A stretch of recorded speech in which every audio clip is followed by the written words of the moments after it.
बिस्मिल्लाहिर्रहमानिर्रहीम। अस्सलातु वस्सलामु अलैका या रसूल अल्लाह, अस्सलातु वस्सलामु अलैका या नबी अल्लाह। ग़ज़वा-ए ओहद का जो बकिया हिस्सा था उसका हम आज तज़किरा करने जा रहे हैं। दुआ कीजिए अल्लाह पाक मुझे और आपको नेक अमाल करने की तौफ़ीक़ अता फ़रमाए। एक रवायत के मुताबिक इब्ने कमैया मालून ने हजूर अकरम सल्लल्लाहु अलैहि वसल्लम पर तलवार से हमला किया तो हजूर अकरम एक गड्ढे में आ गए और आप लोगों को नज़र ना आए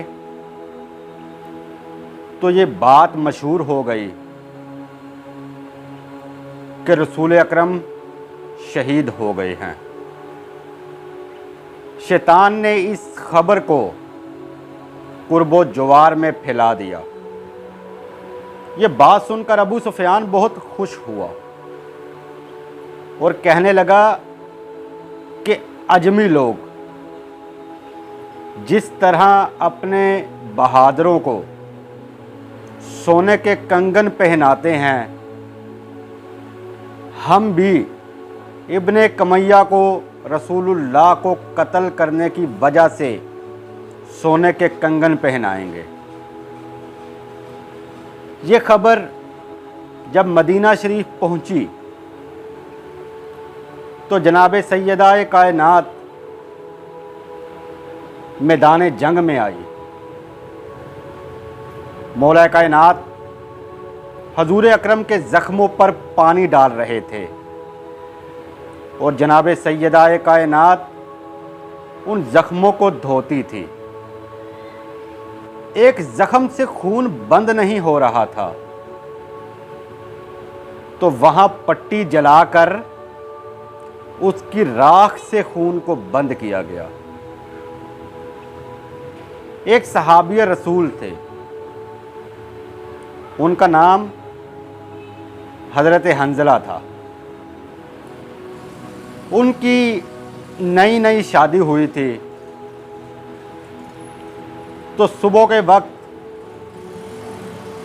हजूर अकरम ने जंग में जाने का ऐलान कर दिया तो वो जनाबत की हालत में थे और गुस्ल किए बगैर हथियार लगाकर लश्कर इस्लाम में दाखिल हो गए और जंग करते करते शहीद हो गए।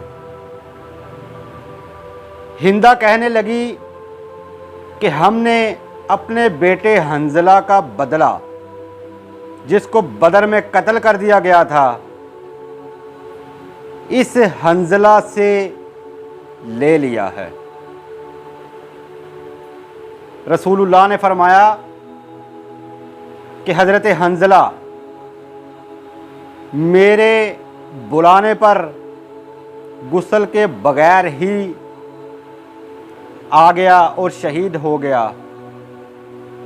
अल्लाह के फरिश्तों ने उसे गुस्ल दिया जिसकी वजह से उसका नाम गुसैलुल मलाइका पड़ गया।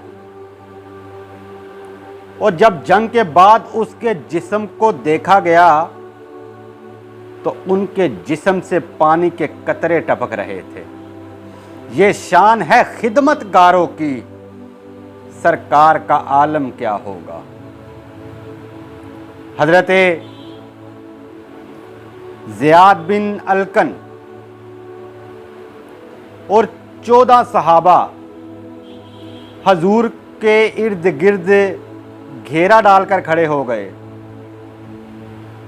और कुफ्फार की तरफ से होने वाले हमले से हजूर को महफूज करते और ये सब शहीद हो गए। आखिर में रसूलुल्लाह ने हज़रत ज़ियाद बिन अलकन का सर मुबारक अपनी रान पर रखा और आप उसे देखते रहे और वो आपको देखता रहा और इसी हालत में उनकी जान निकल गई। और वो कितने मुकद्दरों वाले थे कि उनका सर मुबारक हजूर की गोद में था और वो अल्लाह को प्यारे हो गए। तो दुआ कीजिए कि अल्लाह पाक हमें हजूर से इश्क करने की तौफीक अता फरमाए, हमें हजूर से मोहब्बत करने की तौफीक अता फरमाए, क्योंकि हजूर की मोहब्बत के सिवा कुछ भी नहीं है। वमा अलैना इल्लल बलाउल मुबीन।